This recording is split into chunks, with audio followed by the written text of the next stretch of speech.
Hi everyone, welcome on another episode of Mel's Talk. So today I'm here with Michael Moonesinghe, the founder of Business Hubs. So thank you, Michael, for being with me today. You're welcome. Welcome to the Hub. Thank you. So Michael is going to talk about his background, why he decided to launch Business Hubs, and he's also going to share with us his point of view of the entrepreneurial ecosystem here in Sri Lanka.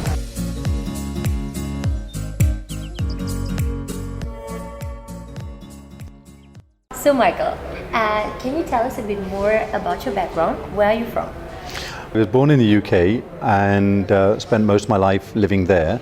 And then about 8 years ago, when the global financial crisis started, I decided to move to Asia, first to India, to Bangalore. And then when the war finished here in May 2009, we were one of the first foreign companies to come down in January 2010 under what's called the Board of Investment Scheme. It allowed companies to be foreign owned, which is when I wish my parents had taught me Sinhala. Unfortunately, I only ever learned English, French and German. So, but I can't speak French now. But, so we came here there. So my main business is as a human capital consultancy. So that's recruitment, training, HR consultancy, research for companies all over the world, but based here in Sri Lanka, called Glover Daniels International. Okay, so you had also a couple of connections with Sri Lanka even before you came? That's right, yeah. My team tell me I'm a Britisher with a suntan and a very long name, but I'll never be Sri Lankan. So, so it's interesting to know how you came up with the idea of creating Business Hubs. Okay, so it actually came in 2016. I went to a great conference which the government organized, one of the agencies, called Disrupt Asia 2016. So it's a place for lots of entrepreneurs to get together, and there was hundreds, and look at the entrepreneurial scene in Asia. It was very, very much in its infancy there. Few people doing a little bit, but not really a connected ecosystem. So I went to the conference and mainly to be an angel investor. I planned on retiring last year. It's not going to happen. I actually work longer hours now than ever. To be an angel investor. So I went along and spoke to lots of startups, and there's so much happening in Sri Lanka. It's unbelievable. Artificial intelligence, they lead the world in, virtual reality, 3D printing, there's all sorts of things, not just tech startups, but lots of other things happening here. But over and over again, the same thing came back. Lack of access to affordable office space on flexible terms in the right locations, and startup capital, of which there's a lot of capital available for the right businesses, if people know how to connect with them. So I actually went along 2 weeks later to the government department that ran the thing and said, guys, you need to do something. Sri Lanka needs this infrastructure put in. You can't create an ecosystem with people working from coffee shops and back bedrooms and everything. There was nothing here at all. They were working in coffee shops. That's it. Yeah, okay. That's where people were working, or shared bedroom, from a spare bedroom at a friend's house. But you couldn't have a meeting like this, in there, or client meeting. So without that infrastructure, it doesn't happen. And I'd seen how it happened in the States, the US. I went all over the world researching Singapore, Dubai, Switzerland, Amsterdam, looking at the co-worker model there, and saw how it could be interpreted here. Unfortunately, the government said they had no money to invest in the ecosystem, which was a shame. And they said maybe next year or the year after. And I said, I think that's a big mistake. Sri Lanka is not in recession. We're one of the few countries in the world that are not in recession, has a growing economy. Whereas most economies in the world, whether it's Eurozone, Australia, China, India, Russia, their economies are slowing or they're in recession. 6 weeks later, we opened our first business hub. 6 weeks later. Really like a short time. I moved very quickly when it's my money on the line, no board of directors to answer to, like an entrepreneur needs to. 4 weeks after opening that one, we opened this one, which is 10,000 square feet at 3,000 square meters. A week after this, 8 days after this, we opened another center in Kolpeti. So within 3 months, we'd opened 3 business centers. We now have about 82% occupancy, which if it was a hotel, I think we'd be very happy. 7 days of the week. So you open 7 days? Yeah, 24 hours a day these are open. Some people work US hours, some people work Australian hours. So they like to come in and work whenever they want. So we have fiber optic Wi-Fi, security cameras, fingerprint access, so that they can come in when they want, but they're still safe if they're in here, that no one can walk in off the street at 3 a.m.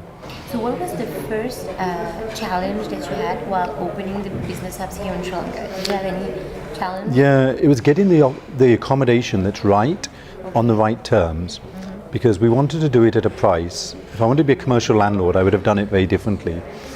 But this was almost like our charity part initiative of our main business, Glover Daniels International. It was not meant to make money. It was meant to create a much needed ecosystem. So we wanted to do it at $99 a month.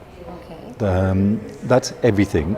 That's unlimited tea, coffee, bottled water, air conditioning, furniture, fiber optic Wi-Fi. People don't realize Sri Lanka, there's probably no better place in the world than right here, right now, to be an entrepreneur. I could actually work anywhere. I could work in London and be an entrepreneur. I choose to be here, not because it's a beautiful tropical island, which it is, but because the opportunities here are amazing. And we're playing catch up after a 30-year war. So the growth that people are seeing year on year is phenomenal. And it's a very exciting place to be. One of the things, Mel, and I'm sure it might be the same in France as well, is internationally, 8 out of 10 startups, sadly, fail within their first 18 months, which is quite sad. And that's an international statistic. What was happening is that even a higher rate was failing in Sri Lanka because of the ecosystem not there. So 9 out of 10 were failing. Now, they can't all be bad ideas. They can't all be stupid ideas.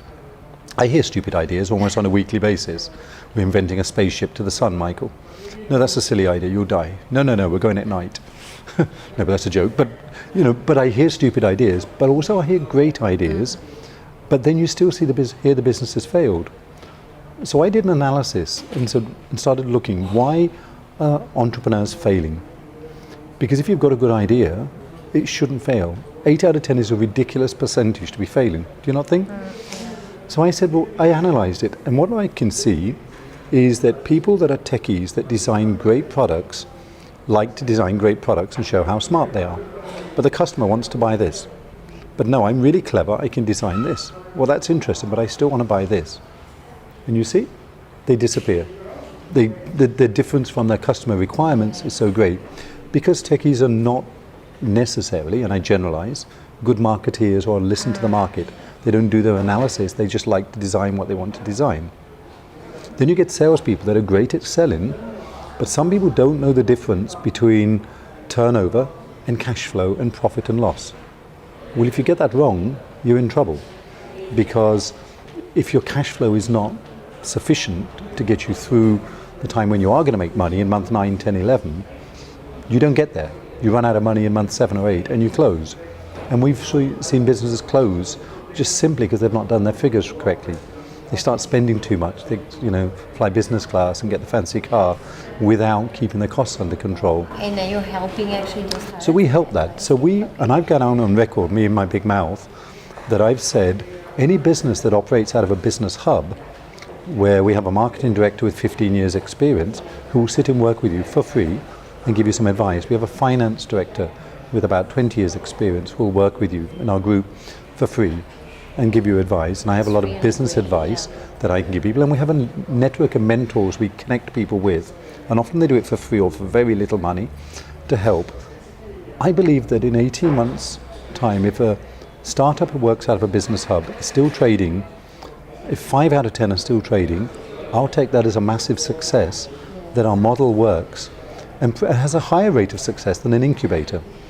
Because incubators, you have to go on their program if you're taking their money.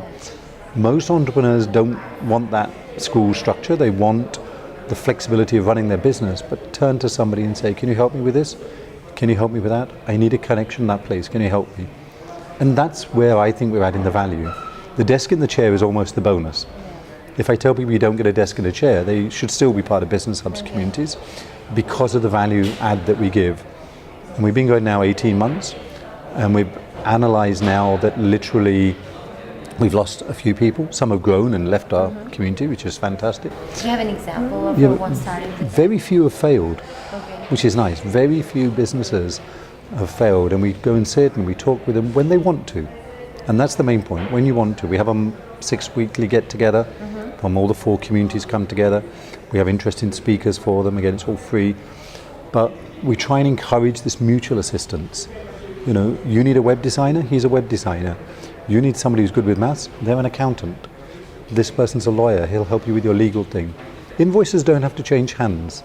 You're all part of a community, which is why you need to be in a co-working space and not working from a coffee shop or home. Because interaction is very important. Yeah, Yes, and that's the thing, and that's where we're helping the ecosystem with that right down on the ground, day by day, hour by hour, helping people, just nudge them along in the right direction.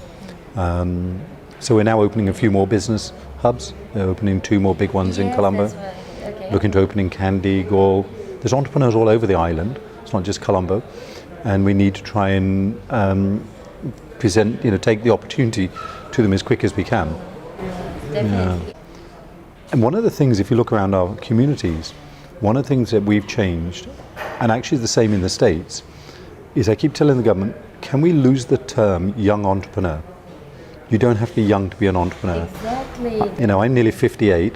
I don't look it. I'm nearly 58 and I'm starting businesses. Exactly. And the average age of an entrepreneur in a startup community in America is about 32.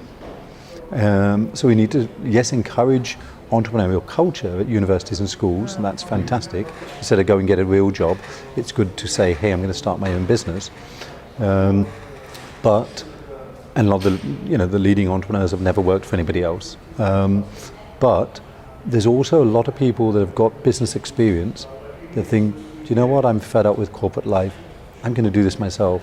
I'm going to be a marketing manager, I'm ad agency, start up my own accountancy practice or digital media practice. There's all sorts of things people can do at the age of 30, 35 when they've got experience.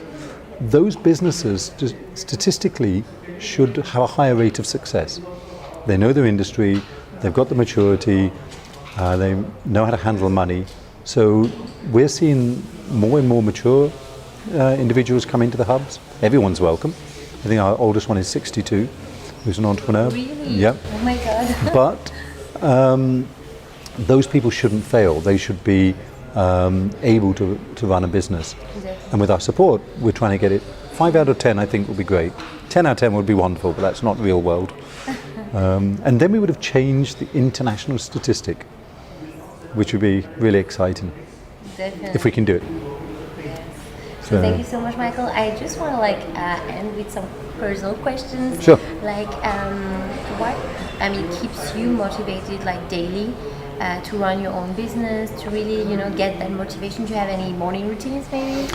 My day starts at about 4:30 in the morning. Really? Yeah. From people who live in the morning miracle and stuff like that? I get most of my work done before 8 in the morning, so I do Okay. believe that 5 till 7 is very important. I do a lot of reading online, I do a lot of email answering. Glover Daniels International is a global business, so often there's lots of emails that have come in overnight, so I need to attend to that.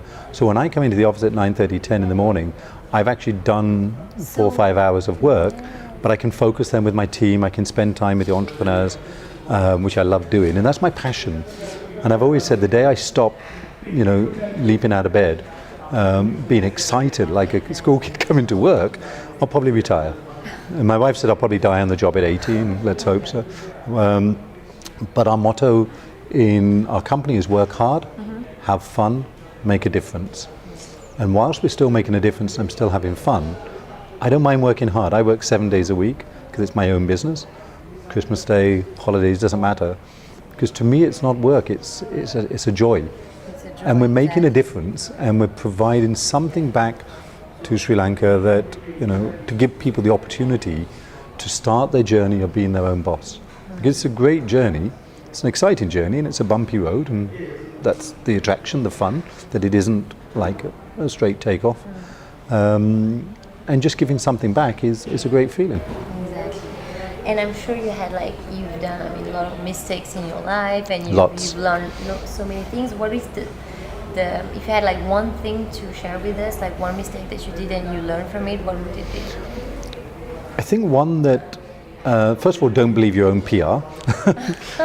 Convince everyone else, but look in the mirror and you know the truth of it. But one of the very important saying that I learned years ago, which helps me keep things on track, turnover is vanity, profit is sanity, but cash is the reality. I don't know how you'll translate that to French. But turnover is vanity. If you just say, I run a $2 million turnover business, great. We make more money than some companies listed on the New York Stock Exchange. Why? Because many make a loss. If you make $1 profit, you're actually making profit. So turnover is just vanity. It just makes it sound good. Profit is sanity. If you're not eventually running a profitable business, then you're either running a charity or an NGO. And it might take you 6 months, 8 months, 18 months before you make a profit. Amazon was 8 years before it made a profit. That's okay, so long as eventually you're going to make a profit. Otherwise, it's not a business. But the cash is the reality. You cannot spend what you haven't got. If you haven't got the money to pay the salaries next month, or pay the rent, or to keep the lights on, you'll go out of business. No matter how great your idea is, no matter how profitable your business is, if the cash reality isn't there, the more you expand, the more cash you need. We now have 4 centres looking to open 4 more. The rents and the electric and the salaries and everything else, our cash requirement is significantly more. So every day I know the cash situation in each of our companies, and I know what we can spend and what we can't spend. Because if you're writing checks that don't go through, you're out of business. So that's the best thing I would say, is just keep an eye on the numbers and know your numbers. Okay, perfect. Thank you so much, Michael, for sharing with us. My pleasure. Your journey. And if you want to know more about Business Hubs, we'll put all the links. I guess you have also a Facebook page. We have a Facebook page, we have a Facebook group, and we have a website. Exactly. So we'll put all of these information down. And I will see you all on another episode of Mel's Talk.